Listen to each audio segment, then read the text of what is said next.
জয় গুরু বন্ধুরা, আমার চ্যানেলে বিউটিস কিচেনে আপনাদের সবাইকে স্বাগত।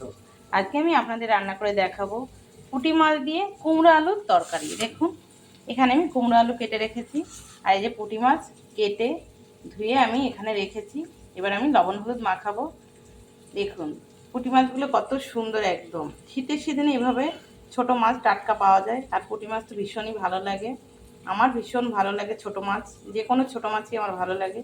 তো আমি লবণ হলুদ মাখাবো। এবার এখানে আমি কড়া বসিয়ে দিয়েছি, কড়া গরম হয়ে গেছে। আমি কড়াতে এবার তেল দিয়ে দেবো মাছ ভাজার জন্য। তেল দিয়ে দিয়েছি, কড়া যেহেতু গরম হয়ে গেছে তাই তেলও দেওয়ার সঙ্গে সঙ্গেই তেল থেকে ধোয়া বেরোচ্ছে। এবার আমি মাছ দিয়ে দেবো।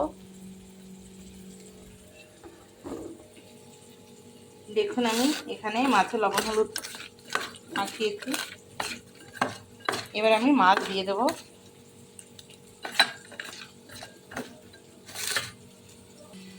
কড়াতে আমি মাছ দিয়ে দিচ্ছি। মাছটাকে আমি এবার ভেজে নেব। দেখুন বন্ধুরা, আমার মাছ ভাজা হয়ে গেছে। পুঁটি মাছ দু পিটি হয়ে গেছে, এপিটে ওপিট দু পিট উল্টে দিয়েছি। এবার আমি মাছ ভাজাটাকে নামিয়ে নেব। মাছ ভাজা নামিয়ে নিয়েছি। এবার আমি ওই তেলে সবজি দিয়ে দেবো, কুমড়ো আলু কেটে রাখা রেখেছিলাম, একবারে কেটে রেখে আমি তেলের ভিতরে দিয়ে এবার লবণ হলুদে নাড়াচাড়া দেবো। এটা আমি ফোড়ন দেবো পরে। এই কুমড়ো আলুর তরকারি পুঁটি মাছ দিয়ে পরে ফোড়ন দিতে হবে, মানে ভালো লাগবে না খেতে। আমি দিয়ে দেবো লবণ, দিয়ে দেবো হলুদ। এবার এটাকে একটু নেড়ে চেড়ে একটু নাড়বো চাড়বো, জলটাকে বাড়িয়ে দিয়ে একটু সবজির গায়ে জলটা টেনে যাবে, জল ঢেলে দেবো। দেখুন দাদা, আমার কিন্তু সবজিটা একটু কষানো হয়ে গেছে। এবার আমি জল দিয়ে দেবো। সবজিতে এবার জল দিয়ে দিচ্ছি।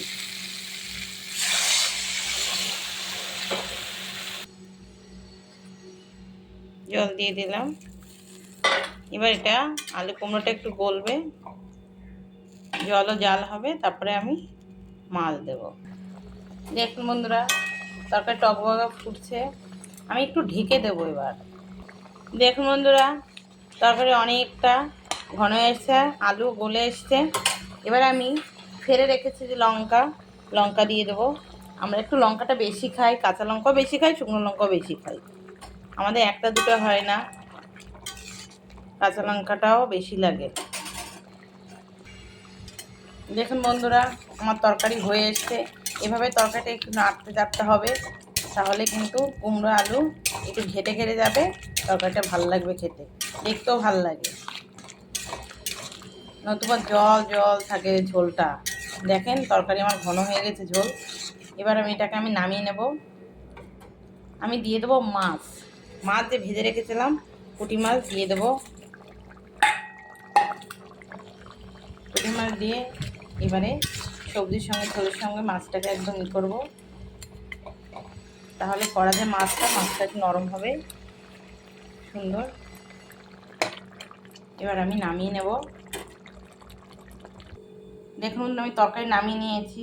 আমি গরম বসিয়ে দিয়েছি কড়া, ধুয়ে কড়াটা গরম হবে, তেল দিয়ে দেবো। দেখুন আমার কড়া গরম হয়ে গেছে। এবার কড়াতে আমি তেল দিয়ে দেবো ফোড়নের জন্য। তেল দিয়ে দিয়েছি, তেল গরম হচ্ছে। আমি দিয়ে দেব তেজপাতা, শুকনো লঙ্কা দিয়েছি, তেজপাতা শুকনো লঙ্কা দিয়ে দেবো, জিরে ফোড়ন, সাদা জিরে কিন্তু ফোড়ন দিতে হবে কুমড়ো আলুর তরকারিতে। এটা একটু লাল হবে, ভাজা ভাজা হবে। জিরে যতটা ভাজা হয় তত কিন্তু মুখে পড়লে বেশ খেতে ভালো লাগে। জিরে কিন্তু এই যে ফোড়ন হয়ে গেছে। এবার আমি তরকারি ঢেলে দেবো।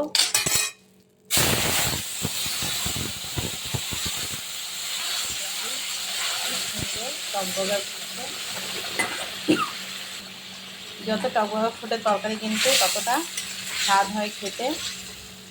এটা কিন্তু কোনো মশলা লাগবে না, মশলা ছাড়া তরকারি এটা। একদম প্লেন কাঁচা লঙ্কার জিরা দিয়ে ফোড়ন দিয়ে তরকারি।